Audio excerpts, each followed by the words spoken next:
Olá, meus queridos amigos inscritos e membros do canal Spooky Houses. É Spooky Houses, a gente tem que explicar para algumas pessoas que vieram falar o meu nome errado, o nome do meu canal errado e tal. Spooky Houses, Casas Assombradas. Vamos lá. Hoje é uma segunda-feira que eu deveria estar fazendo o respondendo aos inscritos, mas eu tive que mudar o schedule ali da programação para a gente poder responder o vídeo que eu publiquei no sábado referente à data limite. Chico, me deu trabalho, cara! Tadinho do Chico. Vamos lá, gente, vamos conversar um minuto. Eu fiz já um vídeo sobre isso, comentando, mas a gente tem que tomar muito cuidado com algumas coisas para evitar confusão, tá bom?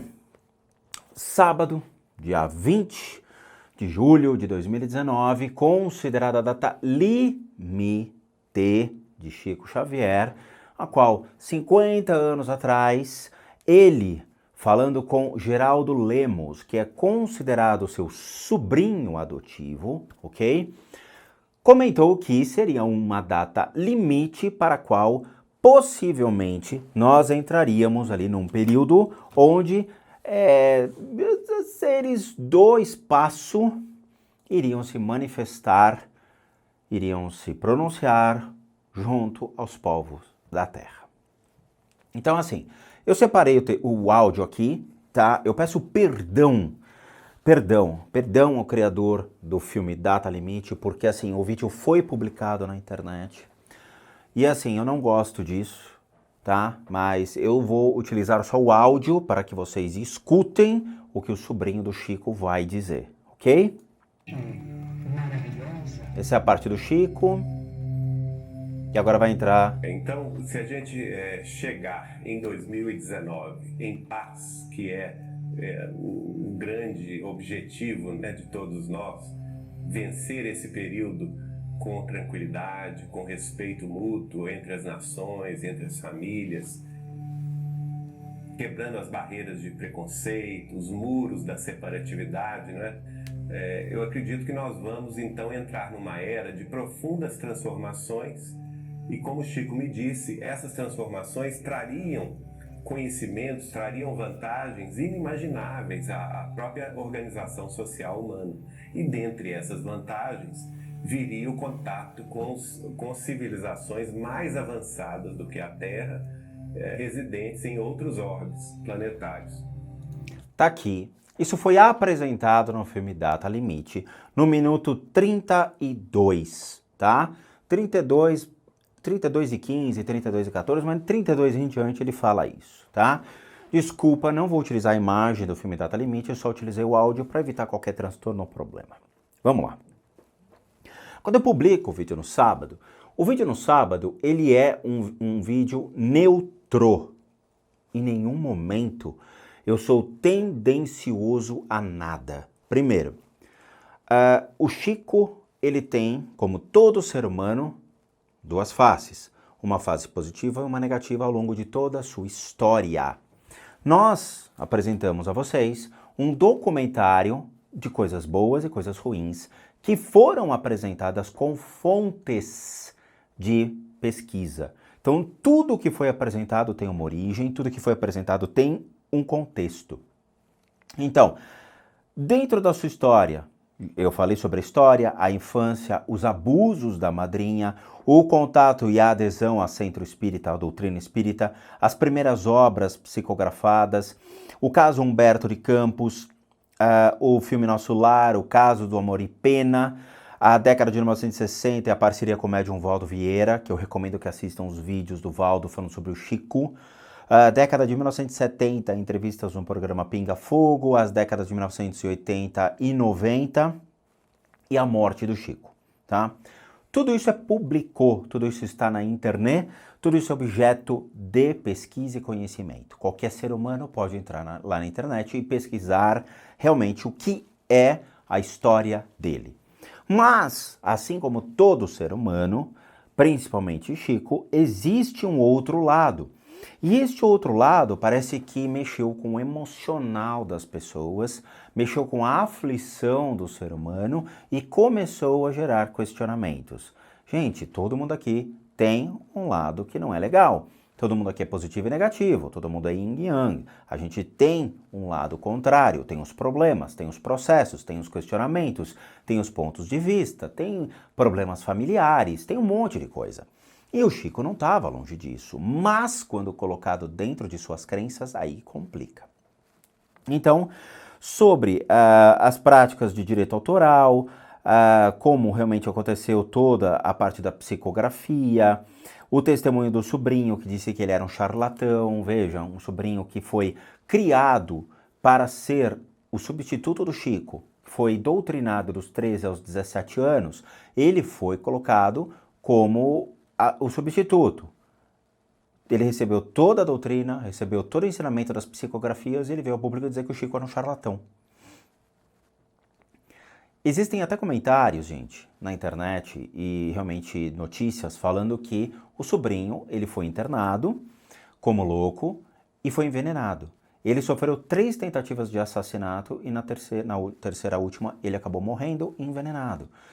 Curioso, né? Por que que uma pessoa que substituía Chico Xavier, que veio ao público chamar ele de charlatão, ele foi envenenado? Estranho.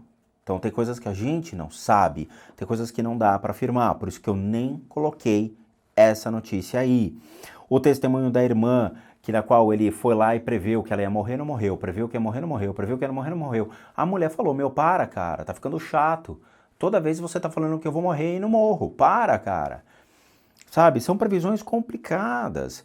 Tem diversas incongruências sobre Emanuel, que a gente já falou, a forma de quem ele é, por que não reencarnou novamente, os entraves que ele não sabia explicar, as materializações que foram realmente coisas não legais, foram fakes, e ele vem a público dizer que realmente foi uma farsa o que ele apresentou e que os médiums são humanos e, portanto, falíveis.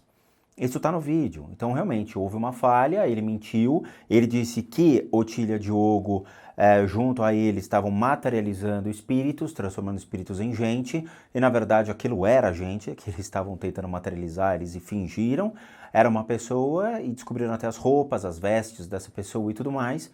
Otília falou, aquela história realmente foi falsa, Chico questionado, ele falou, nós falhamos. Então assim, é muito ruim tudo isso, porque quando a gente traz para vocês esses apontamentos com as bases, mostrando todos os jornais, as revistas, TV Manchete, a revista Manchete, a página que saiu, tudo isso, eu sou o bandido. De novo, as pessoas deviam usar a razão sobre suas emoções. Se existe pós e contras, a gente tem que mostrar. Se vocês vão fazer um trabalho científico, um trabalho de pesquisa, vocês têm que saber o que tem a favor, o que tem contra. Se vocês vão fazer qualquer coisa na vida, vocês têm que saber que existem fatores positivos e negativos. A vida não é um mar de coisas lindas, existem sempre os contrários. O vídeo desagradou algumas pessoas, eu sinto muito, mas é a verdade. Aquilo que foi passado é a verdade. Caso vocês não queiram acreditar em mim, vão procurar os vídeos do Valdo Vieira. O Valdo Vieira que foi companheiro espírita do Chico, companheiro espírita no sentido de companheiro de espiritismo, e não companheiro em relações amorosas, tá? Mas dentro do espiritismo, o Valdo ficou 10 anos com o Chico. Dentro de 10 anos, ele fez vários vídeos contando tudo que ele vivenciou com o Chico e as intervenções que ele teve que fazer porque o Chico estava errado. Eu convido vocês a assistirem os vídeos, eu já até publiquei os links. Assistam, tirem as suas conclusões, vindo de um cara que conviveu 10 anos com o Chico Xavier. O que eu fiz foi um trabalho de pesquisa e que muitas pessoas não entenderam, não aceitaram e vieram me colocar como um elemento contraditório ao Chico, até falando que eu tinha inveja do Chico, me colocando como falso médium, falso profeta, coisa que eu não sou. Eu, Rodrigo, o que a maioria das pessoas não entendeu até hoje é o seguinte, eu trabalhei 10 anos em Centro Espírita Kardecista e de Umbanda. Eu recebi a doutrina espírita da mesma maneira que eu recebi a doutrina da Umbanda. Doutrina entre aspas, porque cada centro tem a sua forma de agir, tem que explicar isso para as pessoas, mas cada centro tem uma forma de agir, ponto. Então eu recebi as duas doutrinas e fiquei 10 anos. Depois de 10 anos eu falei, cara, isso aqui não me agrega mais nada. Sinto muito, fui atrás de coisas que poderiam realmente contribuir para a constituição do meu ser, porque o aprendizado ele é contínuo. Então eu fui aprender os ritos africanos com babalorixás africanos, fui aprender o budismo, me alicercei no budismo, fui atrás de práticas do budismo, descobri a clarividência, fui atrás de educação espiritual e me transformei numa pessoa muito melhor, buscando os ensinamentos do Oriente. E não fiquei preso a crendices brasileiras. Eu acredito que não é eu conheço. Eu acredito, quem acredita não tem base científica em nada. Se você conhece, vivenciou aquilo e tem realmente fatores que comprovam a veracidade sobre aquilo, perfeito, você está dentro de um respaldo. Se você só acredita naquilo, você é falho, porque crença não significa nada sem conhecimento, sabedoria ou inteligência aplicados naquele princípio. Então eu sinto muito a vocês que só acreditam em uma coisa. Tem que buscar entender, tem que buscar conhecer realmente o que está por detrás daquilo. Então, muitas pessoas, você que queria estar no lugar do Chico. De jeito nenhum. Eu estou muito bem aonde estou, feliz, contente, trabalhando com o que realmente eu gosto. De novo, essa data de 2019, como a gente colocou, no vídeo, no filme Data Limite, ela aparece.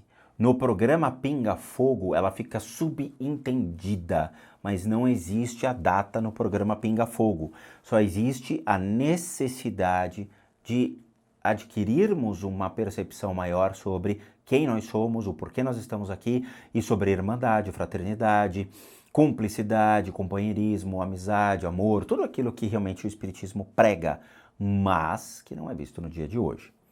Para vocês terem uma ideia, como eu falei em vídeo, a data limite, o conceito, surgiu em 2011 na edição de 439 de maio de 2011 do jornal A Folha Espírita. Então, dentro da Folha Espírita, na edição 439 de maio de 2011, surge a ideia da data limite, quando um artigo escrito por Marlene Nobre ganhou notoriedade e se espalhou rapidamente. No artigo, Marlene mostra supostas previsões sobre o futuro do Brasil e do mundo que teriam sido confidenciadas por Francisco Xavier em 1986 ao então adolescente Geraldo Lemos, que por sua vez teria passado os dados em uma entrevista feita por Marlene para a criação do artigo. E nós escutamos no começo, no vídeo Data Limite, a voz do Geraldo Lemos falando exatamente o que saiu.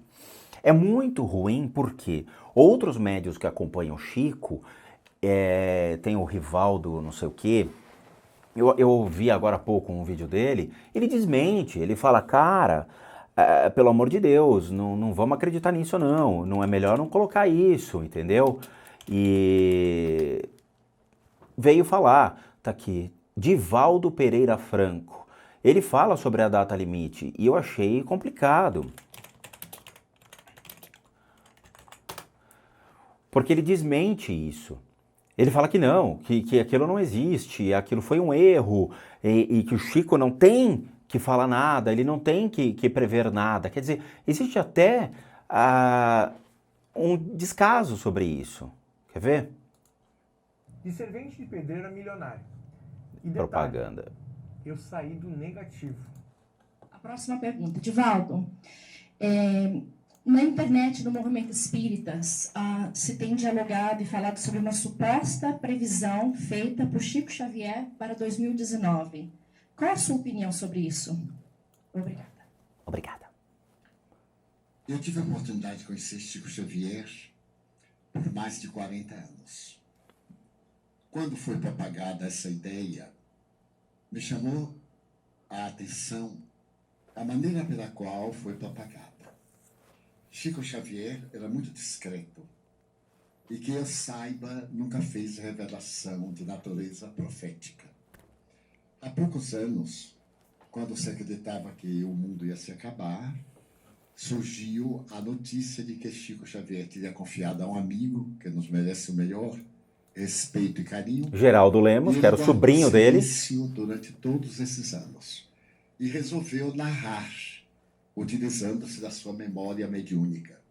E narrou aqueles acontecimentos que estariam previstos e que foram narrados por Chico Xavier a ele. Eu não tenho autoridade para desmenti-lo, mas não tenho também nenhuma obrigação para aceitar. Ah, espírita! Eu uso a lógica e a razão da doutrina espírita. A mim não me parece que o espírito da estirpe de Emmanuel fizesse previsões com datas marcadas. É um chute nas bolas um negócio desse. A própria federação, os próprios médiuns que conviveram com o Chico desmentem a data limite. Quer dizer, ninguém chega num acordo. Então, desculpa, tá aqui o vídeo do Divaldo Franco falando sobre a data limite de 2019. CADF 1268, tá aqui. Espíritas se preparem, Divaldo Franco fala sobre a data limite. Então, assim, não existe nenhum comum acordo entre as coisas. O que é falado é tudo desmentido, porque o Chico errou. Se o Chico errou, então é melhor desmentir, é melhor não falar, é melhor eu omitir as coisas. Então chega nesse ponto. Então, desculpa, o erro não é meu. Eu não tenho erro nenhum. Eu simplesmente mostrei as duas coisas. Se as pessoas não gostam de mim, beleza. É mais fácil vir aqui e falar, tio Spook, eu te odeio. Beleza, cara. Mas assim, dizer que o vídeo que eu fiz é tendencioso, desculpa, acho que vocês é que são tendenciosos emocionalmente ou mentalmente, não existe tendência. O filme ele tem as bases de onde foram retiradas notícias, tudo isso é fonte de pesquisa na internet, qualquer um pode fazer. Os vídeos do Valdo Vieira confirmam o que foi dito no meu vídeo e agora nós temos o próprio Divaldo Franco desmentindo o Chico, ou melhor, desmentindo talvez o Geraldo Lemos, que é o sobrinho do Chico que recebeu essa notícia. Que ele mesmo fala, Emmanuel não tem autorização para fazer nenhuma previsão porque não existe evidência dentro das psicografias. E aí começa a surgir os questionamentos dentro do próprio espiritismo. Eu só fui um agente de trazer a notícia até vocês. Novamente, eu sou clarividente e licenciado internacionalmente por um instituto reconhecido no mundo, no qual eu não tenho nada a ver com o espiritismo. Eu não tenho nada a ver. Passei 10 anos pelo movimento espírita, adquiri conhecimento, caí fora, tá? Isso faz muitos anos atrás. E hoje eu não tenho nada a ver com eles. Estou trazendo um vídeo informativo no qual as pessoas me questionaram. Tio Spook, existe data limite?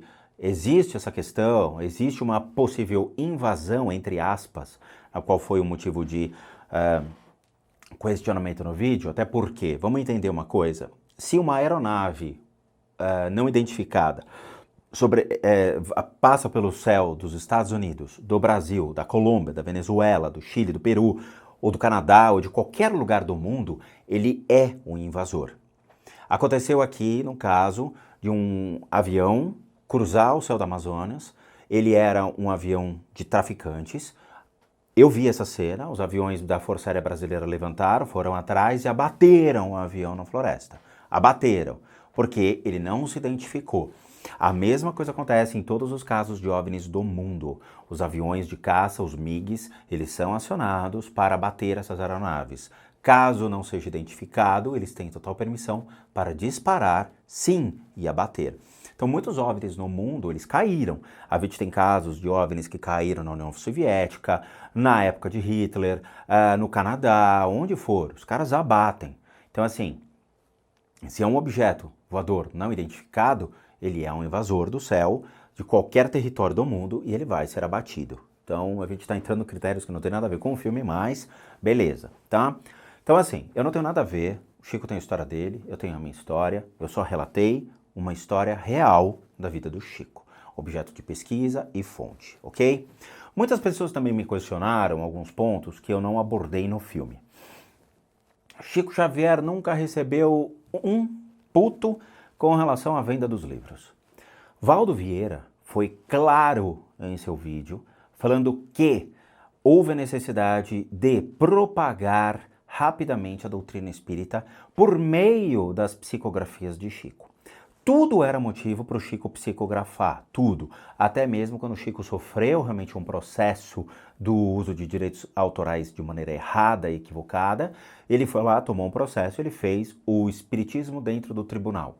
Existe um livro sobre isso, eu até relatei isso no filme de sábado. E aí ele toma o processo, teve que mudar o agente do livro, teve que reeditar e tudo mais. Então Valdo falou, foram mais de 400 obras publicadas. Há a necessidade de propagar isso de uma maneira rápida, porque precisa de penetração na indústria de livros, onde você tinha Zíbia Gasparetto, toda a família Gasparetto em peso, onde você tinha os romances espíritas surgindo muito forte na época. As pessoas estavam carentes de romances, carentes daquela questão do amparo espiritual, até hoje. Mas, naquela época, houve um boom disso, então o Chico teve que escrever rápido e escrever em vários idiomas, porque a Federação Espírita Brasileira viu a oportunidade de se enriquecer perante Chico Xavier. E se enriqueceram mesmo. Então eles foram divulgando os livros para o mundo todo, onde o Valdo Vieira teve que ir até os Estados Unidos, levou o Chico e começaram a divulgar o Espiritismo nos Estados Unidos. Mas não vingou. O Espiritismo só vingou no Brasil, nem na França o Espiritismo é dessa maneira. Eu fiz uma pesquisa e dentro do que não foi apresentado, os centros espíritas eles têm um outro nome, não carregam o nome de centro espírita na França, é um centro de mentalismo ou psiquismo, eles têm outro nome, e eles cobram entrada, cobram para as pessoas assistirem a palestra e cobram em euros, tá? Eu fiz essa pesquisa, então é bem diferente do que você tem aqui no Brasil, o que comprova que o brasileiro mudou o espiritismo ao longo de sua existência da maneira como eles queriam que fosse, agregando simbolismos que não tem nada a ver com o espiritismo, ou seja, imagens católicas, imagem de Jesus Cristo, cruz, um monte de coisa, que o próprio Valdo Vieira questionou, dizendo isso daqui não é espiritismo dentro da sua origem, isso aqui é uma cultura brasileira agregada ao espiritismo para continuar propagando esta doutrina ao longo do Brasil. Então, o espiritismo se limitou ao Brasil. Nos Estados Unidos você não tem espiritismo. Nos Estados Unidos você tem psiquismo. E na Europa você tem mentalismo. São coisas completamente diferentes em suas estruturas. Então, quando o Chico propaga isso, ele quer difundir as suas obras de maneira rápida. E é por isso que foram livros gratuitos. E ele tem que passar os direitos tanto da sua autoria quanto dos recursos financeiros para que a Federação Espírita Brasileira continue propagando com 100% de custos, receita e custos auferidos pela própria Federação Espírita Brasileira. Então, o Chico passa para eles dizendo, a responsabilidade dessa obra é sua, divulguem. Você tem a receita e você vai ser responsável por todos os custos de edição e publicação e distribuição disso no Brasil. Então, ele passa a responsabilidade para o outro vai e divulga. Beleza. Onde o Chico ganha, até porque eu convido vocês a entrarem na Saraiva, na Cultura, em livrarias, e vocês coloquem lá, Chico Xavier.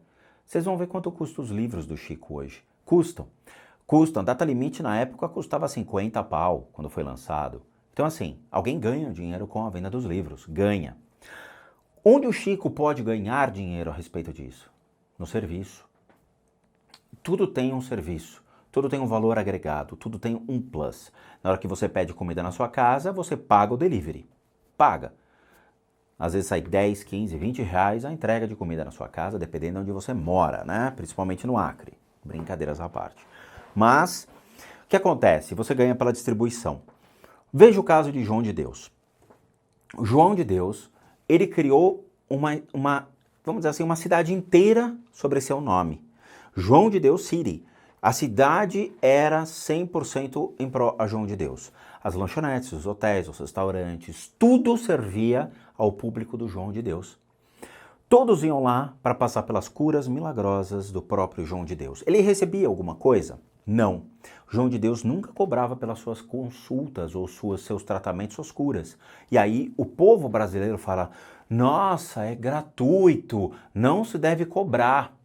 Mentira. O João de Deus ganhava por fora. Onde ele ganha? Na prestação de serviço.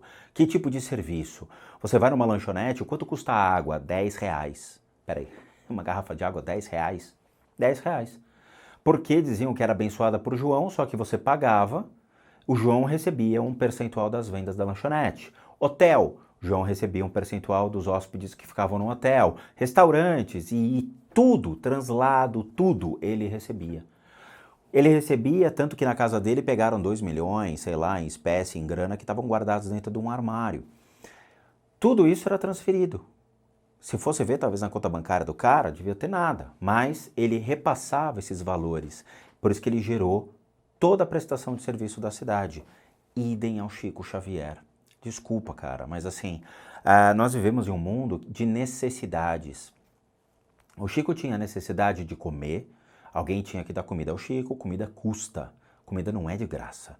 Alguém tinha que pagar os ternos do Chico. O Chico sempre estava elegante, sempre estava bem vestido. Alguém tinha que pagar o terno do Chico. O Chico usava peruca, ele tinha que ter uma peruca pela vaidade dele. Alguém pagava pela peruca, alguém pagava pela estadia dele, pela casa dele, pela conta de água, luz que ele tinha. Ele tinha suas necessidades. Alguma coisa pagava por ele. Então toda a cidade que gerava economia sob o nome Chico Xavier pagava para o Chico. Não tinha como. Chico tinha que existir de alguma maneira. Você não vai se consultar com um mendigo de rua que está lá escrito vidente. Você não vai nem chegar perto do mendigo de rua. O cara tem que estar vistoso, o cara tem que estar apresentável. E Chico sempre foi vaidoso nesse critério. Então as pessoas iam se consultar com o Chico e o Chico tinha que estar impecável. Então, desculpa, existe uma prestação de serviço em volta que alimentava a cidade e alimentava Chico, ok? Então, ele não ganhava diretamente pelo produto dele, os 450 livros que foram psicografados, ele ganhava pelo serviço que ele prestava. Esse serviço, agregado à venda dos livros, gerava riqueza ao Chico. Ele precisava existir. Gente, acho, assim, a conta não bate se você for pensar, não, Chico, ele trabalhava de graça, ele não recebia nada. As pessoas precisam viver. Não tem esse negócio de viver na pobreza. Chico não era pobre, não era pobre. Ele morreu pobre. Não morreu pobre nada, cara. Ele tinha o terno dele, ele tinha uma casa, ele tinha comida, ele tinha uma estrutura que alimentava ele. Ele viajou de avião para os Estados Unidos, ele viajou de avião para a entrevista no programa Pinga Fogo. Pobre não viaja de avião. Aí não, desculpa. Aí a gente está falando de questões sociais e econômicas reais, cara. Então assim, ele não era pobre, ele tinha riqueza. Alguém sustentava o Chico. Desculpa. As coisas, as contas, elas têm que ser mais claras. As pessoas não podem agir com emoção. A gente tem que sentar e pensar. Não, realmente, existe alguma coisa que diz respeito a isso. Existe alguma coisa que está relacionada a isso. Ponto. Tá bom? De novo, o vídeo não tem a ver com a minha opinião pessoal sobre Francisco Cândido Xavier. O filme em si, ele tem a minha opinião ao final, quando eu digo o que é a data limite sobre a minha ótica. O resto da vida do Chico é claro na internet. Qualquer pessoa pode pesquisar, inclusive pode ter até os laudos psicológicos do Chico, na qual descobriram que ele tinha um problema no cérebro. O Chico tinha um dos lóbulos cerebrais dilatados e era exatamente o lóbulo da esquizofrenia, das visões e alucinações que o Chico tinha. E isso tem na internet, vocês conseguem fazer essas pesquisas. Então, assim, antes de apontar dedo para mim, cara, vai procurar apontar dedo para quem colocou esse conteúdo na internet, que eu só realmente trouxe a vocês uma pesquisa baseada em fontes e as fontes são colocadas no vídeo. Ok? Sinto muito se vocês não gostaram do vídeo, sinto muito se o vídeo gerou um descaso, um desagrado, a opinião pessoal de vocês, sem que vocês tenham devido fundamento, sem que vocês vão procurar a devida resposta sobre quem foi Chico Xavier. Muitas pessoas me hatearam, muitas pessoas vieram denegrir meu trabalho, mas eu acredito que tenha sido por minha causa, por não gostarem de mim. Porque o vídeo, ele é claro, ele traz a fonte de informação necessária que vocês precisam saber, tanto positivo quanto negativo, para entender a neutralidade de Chico, inclusive as desculpas que Chico apresentou dentro das tentativas de chamar a atenção para o espiritismo, o que não é justo, iludir, enganar e ludibriar pessoas utilizando-se desta prática tão nobre, pode ser colocado até como um crime. Então, assim, tomem muito cuidado, porque quem leva a fé a sério deve questionar o porquê que ele estava criando uma materialização falsa, tá? Desculpem, mas o vídeo ele foi claro dentro desses aspectos, ok? Eu não sei mais o que dizer, tá? Minha formação toda, para aqueles que têm dúvidas sobre quem eu sou, foi publicado dentro da playlist 50 bilhões de fatos sobre minha pessoa, onde tenho toda a minha graduação, a minha formação acadêmica, tudo aquilo que eu passei, as graduações do mundo espiritual, certificações, tudo tá lá. Tá? Se vocês têm dúvidas sobre quem é o Rodrigo, quem está falando isso para vocês, assistam os meus vídeos e vocês vão ter todas as respostas. Eu não sou concorrente de Chico Xavier, o Chico trabalhava com uma psicografia diferente do espiritismo tradicional, ele criou um método dele, ele criou um sistema dele que difere da origem do espiritismo na França. Ele abrasileirou todo o princípio do espiritismo aqui. Por isso que muitas vezes vocês vão ver Valdo Vieira falando, ele se distancia do Chico porque o Chico criou métodos, modos que ele estava em desacordo. Então nós temos um modo Chico Xavier que não se compara com o espiritismo tradicional da França de Allan Kardec do século XIX. A federação abraçou o Chico Xavier, abraçou o João de Deus, mas quando o João de Deus fez as besteiras, a federação colocou um pé atrás dizendo que o que o João estava fazendo não era espírita. Da mesma maneira que o Chico não estava fazendo nada espírita também. Quem estuda o espiritismo tradicional, aquilo difere muito do espiritismo tradicional que foi surgido na França.